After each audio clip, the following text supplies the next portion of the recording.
বন্ধুরা, শীতকাল পড়ে গিয়েছে আর শীতকাল মানেই চারিদিকে মেলা। আর মেলার ভিডিওর প্রথম পর্বে আপনাদের সবাইকে স্বাগত। আমি এখন দাঁড়িয়ে আছি বারুইপুরে, আর বারুইপুরে সেই 15তম বিখ্যাত মিলন মেলা শুরু হয়ে গিয়েছে। আর আজ আমি মিলন মেলা আপনাদেরকে সম্পূর্ণ ঘুরিয়ে দেখাবো। আর এবছর মিলন মেলায় নতুন নানান আকর্ষণ থাকছে। কী কী আকর্ষণ থাকছে, কত টিকিট, কতদিন এই মেলা চলবে এবং কীভাবে আসবেন, সব কিছু ডিটেলসে নিয়ে আজ এই ভিডিওটা রিপ্রেজেন্ট করব। এবং মিলন মেলায় বিভিন্ন রাইডের জন্য বিখ্যাত, আর রাইডগুলো কোন রাইডের জন্য কী প্রাইস রয়েছে টিকিটের, এগুলো সব ডিটেলসে দেখাবো। তাই ভিডিওটি স্কিপ না করে অবশ্যই শেষ পর্যন্ত দেখবেন। তাহলে চলুন, আমি সানোয়ার লস্কর, আর আজ আমার সাথে ঘুরুন বারুইপুর মিলন মেলা। প্রথমে আমি আপনাদের লোকেশনটা দেখাই। আমি কোথায় দাঁড়িয়ে আছি দেখতে পাচ্ছেন, বারুইপুর রবীন্দ্র ভবনের সামনে দাঁড়িয়ে রয়েছি। আর রবীন্দ্র ভবনের সামনে নিউ ইন্ডিয়ার মাঠে এই মেলাটি অনুষ্ঠিত হচ্ছে। আপনারা যারা এই মেলায় ট্রেনে করে আসবেন, শিয়ালদার দক্ষিণ শাখা থেকে বারুইপুরে আসার ট্রেনে উঠে পড়বেন এবং বারুইপুরে নেমে 4 নম্বর প্ল্যাটফর্মের দিক থেকে অটো কিংবা টোটো করে ডাইরেক্ট চলে আসবেন নিউ ইন্ডিয়ান মাঠ অথবা রবীন্দ্র ভবনের সামনে। টোটো করে ভাড়া নেবে মাত্র 10 টাকা। আপনারা চাইলে হেঁটেও আসতে পারেন, হেঁটে 15 থেকে 20 মিনিট সময় লাগবে। এই ডান দিকে দেখতে পাচ্ছেন নিউ ইন্ডিয়ান ক্লাব, আর সামনে এই মিলন মেলার গেট। আর মিলন মেলার গেটের দুদিকেই রয়েছে টিকিট কাউন্টার। মেলার ভিতরে প্রবেশ করার জন্য টিকিটের মূল্য হলো 10 টাকা করে। আর আপনারা এই গেটের বাইরে বাইক পার্কিংও করতে পারেন। বাইক পার্কিং করার জন্য টিকিট মূল্য 20 টাকা করে। আমরা এখন প্রবেশ করার জন্য বাপন টিকিট কেটে আনলো। ভিতরে প্রবেশ করব এবং ভিতরে প্রবেশ করে ডিটেলস সব কিছু ইনফরমেশান আরও শেয়ার করব। তাই ভিডিওটি স্কিপ না করে অবশ্যই শেষ পর্যন্ত দেখবেন। পরপর কয়েকদিন রাতে মেলায় ঘুরে এবং রাতে বাইক চালিয়ে ঠান্ডা লেগে গলাটা অনেক ধরে গিয়েছে, তাই সাউন্ড একটু চাপা আসতে পারে, তার জন্য আন্তরিক দুঃখিত। মেলার মধ্যে প্রবেশ করে প্রথমেই প্রতিবারের মতো সামনেই দেখতে পাবেন মিলন মেলা অফিস। আর ঠিক তারপর থেকেই ছোট ছোট স্টলগুলো শুরু হচ্ছে।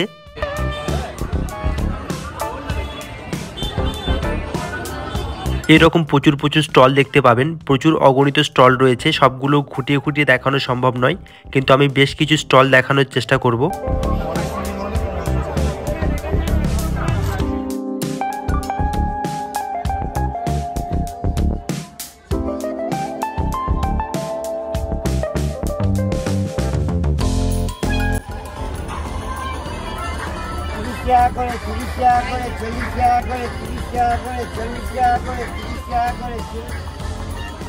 এখানে দেখতে পাচ্ছেন এই স্টলটা বেশ যথেষ্ট বড় রয়েছে। আর এখানে লেডিসদের জন্য বিভিন্ন কুর্তি, ট্রাউজার এবং অন্যান্য ড্রেস পেয়ে যাবেন এবং দামও বেশ কম রয়েছে। মনে হচ্ছে 150 টাকা, 200 টাকা, 250 টাকার মধ্যেই ম্যাক্সিমাম রয়েছে। এই চুড়িদারের স্টলটা বেশ সুন্দর লাগছে। এখানে কালেকশানগুলো বেশ ইউনিক, বেশ ভালো লাগছে, আপনারা চাইলে দেখতে পারেন। এখানে আপনারা বিভিন্ন ধরনের ক্যাপ পেয়ে যাবেন। বিশেষ করে এই উইন্টার সিজনে বাচ্চাদের বিভিন্ন উইন্টার ক্যাপ রয়েছে, সুন্দর সুন্দর কিউট দেখতে পাচ্ছেন। এখানে দক্ষিণ 24 পরগনার ফটোগ্রাফার অ্যাসোসিয়েশনের পক্ষ থেকে একটা স্টল রয়েছে। বেশ সুন্দর অ্যালবাম এখানে দেয়া রয়েছে, দেখতে পাচ্ছেন।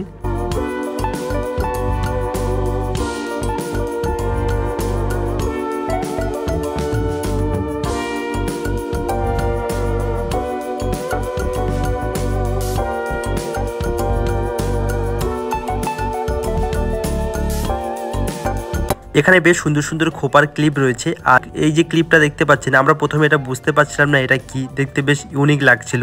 আমরা তাই হাত দিয়ে এই জিনিসটা কি দেখছিলাম। এটা এক ধরনের খোপার ক্লিপ।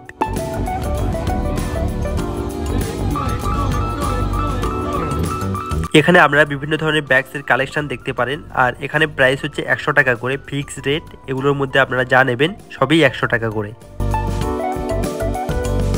এখানে লেফট সাইডে রয়েছে রূপসী সিটি গোল্ড, আর ঠিক তার পাশেই রয়েছে মাটির তৈরি বিভিন্ন আসবাবপত্র। এই স্টলটা আমার খুবই ভালো লেগেছে, দেখতে পাচ্ছেন কত সুন্দর দেখতে। আর এগুলো সব মাটি দিয়ে তৈরি। বিভিন্ন প্রেসার কুকার, কড়া, হাঁড়ি, এগুলো সব মাটি দিয়ে তৈরি। এগুলো ইন্ডাকশানে ইউজ করতে পারবেন না, কিন্তু গ্যাসে খুব স্বাচ্ছন্দ্যভাবে ইউজ করতে পারেন। বেশ সুন্দর লাগলো এই স্টলটা।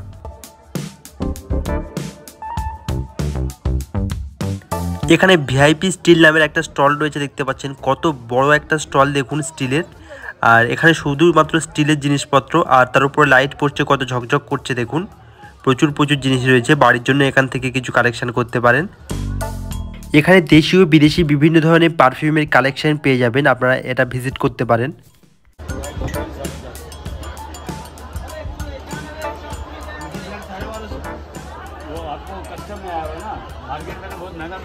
সুহানা ফ্লাওয়ার্স, এই স্টলটা তো আমার খুবই পছন্দের একটা স্টল। এখানে খুব সুন্দর সুন্দর আপনারা বাড়িতে ডেকোরেশন করার জন্য ফুল পেয়ে যাবেন। এগুলো কিন্তু সব আর্টিফিশিয়াল ফুল, আপনারা চাইলে এগুলো ওয়াশও করতে পারেন। সম্পূর্ণ আর্টিফিশিয়াল ফুল এগুলো। গত বছর এই স্টলটা আর একটা লাইটের স্টল বসেছিল, এই দুটো স্টল আমার খুব পছন্দ হয়েছিল, খুব সুন্দর লাগছে দেখতে পাচ্ছেন। আর একটা ছোট ফুলের স্টল রয়েছে এদিকটাই, আপনারা বাড়িতে ডেকোরেশন করার জন্য এই আর্টিফিশিয়াল ফ্লাওয়ার্স কালেক্ট করতে পারেন এখান থেকে। সুহানা ফ্লাওয়ার্সের একদম পাশে রয়েছে রোজ এন্টারপ্রাইজের স্টল। আর এই স্টলের মধ্যে ব্যাগগুলোর কালেকশানগুলো সত্যিই খুবই সুন্দর দেখতে পাচ্ছেন, একদম ইউনিক কালেকশান রয়েছে। এই ব্যাগগুলোর মধ্যে একটা ট্র্যাডিশনাল ব্যাপার রয়েছে, আপনারা চাইলে এখান থেকে কালেক্ট করতে পারেন। খুবই সুন্দর লাগছে স্টলটা। সম্পূর্ণ মেলাটা আমি আপনাদেরকে ঘুরিয়ে দেখাবো, আর কি কি দোকান রয়েছে, খাবার কি কি দোকান রয়েছে, রাইড করার কি কি রয়েছে এবং তার টিকিট প্রাইস কি রয়েছে, সব কিছু ডিটেলসে দেখাবো। তাই ভিডিওটি স্কিপ না করে অবশ্যই শেষ পর্যন্ত দেখবেন। প্রসঙ্গত বলে রাখি, এই মেলা শুরু হয়েছে 15ই নভেম্বর থেকে আর চলবে 16ই ডিসেম্বর পর্যন্ত, অর্থাৎ সম্পূর্ণ এক মাসের মেলা। মেলা অলরেডি এক সপ্তাহ হয়ে গিয়েছে, মেলা জমে গিয়েছে। তাই এখনও যারা আসেননি তাড়াতাড়ি চলে আসুন। প্রত্যেক দিন বিকাল 3:30 থেকে রাত্রি 9টা পর্যন্ত এই মেলা চলে। চারিদিকে কত স্টল দেখতে পাচ্ছেন। আর এরপরে আমরা ফুড স্টল এবং বিভিন্ন রাইডিংয়ের জিনিসগুলো দেখব।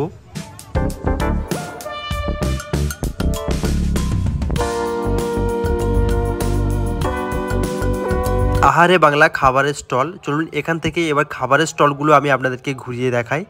এরপরেই রয়েছে উষারানী ঢাকা পিঠা, অর্থাৎ এখানে বিভিন্ন ধরনের পিঠে দেখতে পাবেন। আর এই শীতকাল বিভিন্ন ধরনের পিঠে তো রয়েছেই।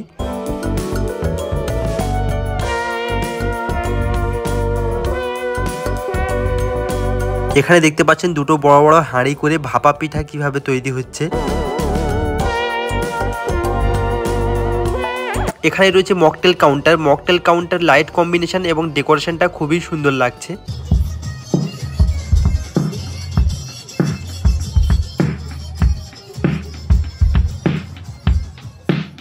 এই সময় সব জায়গায় মেলাতে দেখবেন এই স্টলগুলো বসে। আর এখান থেকে আপনারা বিভিন্ন ধরনের আচার এবং পাঁপড় বাড়িতে কিনে নিয়ে যেতে পারেন।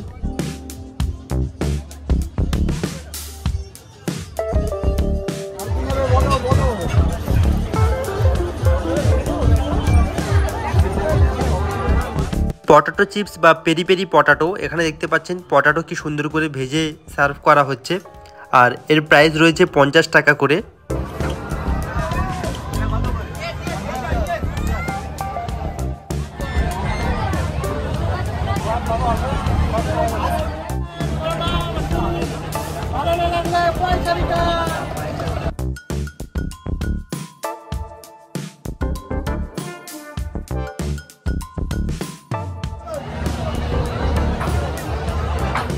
এই মেলাতে এসে আমার পানের স্টলটা দেখতে খুবই সুন্দর লাগে। পানের স্টলটা এত সুন্দরভাবে সাজানো গোছানো থাকে, দেখতে সত্যি খুবই সুন্দর লাগে।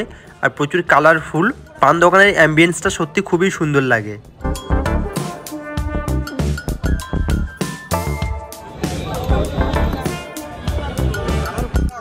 এখন আমাদের আজরাবুল ভাই পান খাবে। ফায়ার পান না স্মোক পান?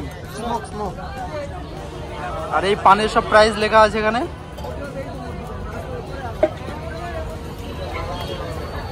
जलवा स्टार्ट हो गया। একজন খাবে আর কজন দেখছে দেখ।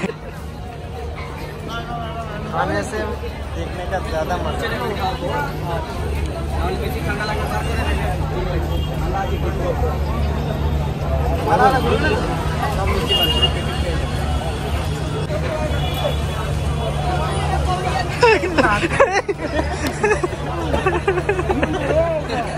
ঠান্ডা ঠান্ডাই তো। হ্যাঁ হাত ধরা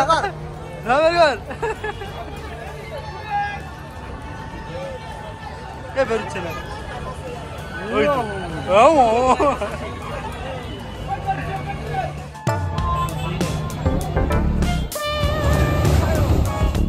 চলুন এখন মিলন মেলায় কি কি অ্যাক্টিভিটি এবং কি কি রাইডিং রয়েছে এবং তার টিকিট প্রাইস কি রয়েছে সেগুলো দেখবো এখন আমরা। আর এবছরের মিলন মেলায় বিশেষ আকর্ষণ থাকছে রেঞ্জার রাইড, সেটাও দেখবো কেমনভাবে চলে। এটাতে চড়ার জন্য টিকিট প্রাইস 70 রুপিস এবং আকাশ ছোঁয়াতে ওঠার জন্যও টিকিট প্রাইস 70 রুপিস। আমি মনে করি মেলাতে যত ধরনের রাইড আসুক না কেন, এই আকাশ ছোঁয়া নাগরদোলাগুলি মেলার ঐতিহ্য অনেকাংশে বাড়িয়ে দেয় এবং এগুলো দ্বারা মেলার সৌন্দর্য সব থেকে বেশি ফুটে ওঠে। এটাতে ওঠার জন্য ওর টিকিট প্রাইস 70 রুপিস গত বছর যেগুলো সব 60 রুপিস করে ছিল সেগুলো সব 70 রুপিস হয়েছে এবছর।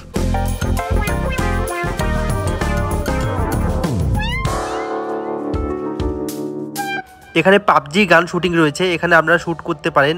শ্যুট করার জন্য 10টা করে 50 টাকা, অর্থাৎ পার শ্যুটে 5 টাকা করে। সময় এবার টয়লেটে যাওয়ার প্রয়োজন হয়, এদিকে দেখতে পাচ্ছেন এই লোকেশনটা দেখে রাখুন। এই সাইড থেকে যে রাস্তাটা চলে গিয়েছে এই দিকেই রয়েছে টয়লেট।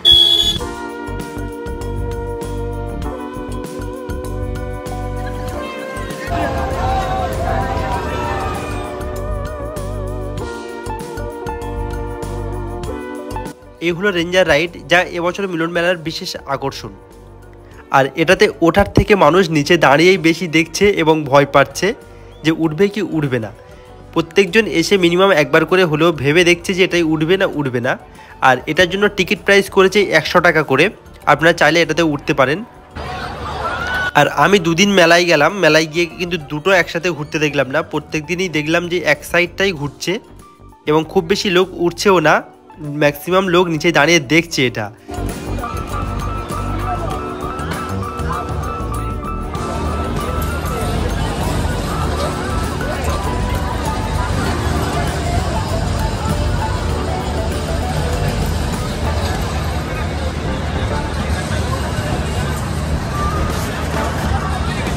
তাহলে বন্ধুরা, আমি মিলন মেলা সম্পূর্ণ ঘুরিয়ে আপনাদেরকে দেখালাম। মিলন মেলা কেমন লাগলো অবশ্যই কমেন্ট করে জানাবেন। আর আপনারা কি এসে ঘুরে গিয়েছেন নাকি আসতে চান সেটা কমেন্ট করে অবশ্যই জানাবেন। ভিডিওটি কেমন লাগলো অবশ্যই জানাবেন। তাই আর দেরি নয়, এই মেলা শুরু হয়েছে 15ই নভেম্বর থেকে আর চলবে 16ই ডিসেম্বর পর্যন্ত, প্রত্যেক দিন বিকাল 3:30 থেকে রাত্রি 9টা পর্যন্ত। তাই 16ই ডিসেম্বরের আগে যে কোনো একদিন এসে এখান থেকে ঘুরে যাবেন। ভিডিওটি শেষ পর্যন্ত দেখার জন্য অনেক ধন্যবাদ। সুস্থ থাকবেন, ভালো থাকবেন এবং আমাদের সাথে সর্বদা এইভাবে ঘুরতে থাকবেন।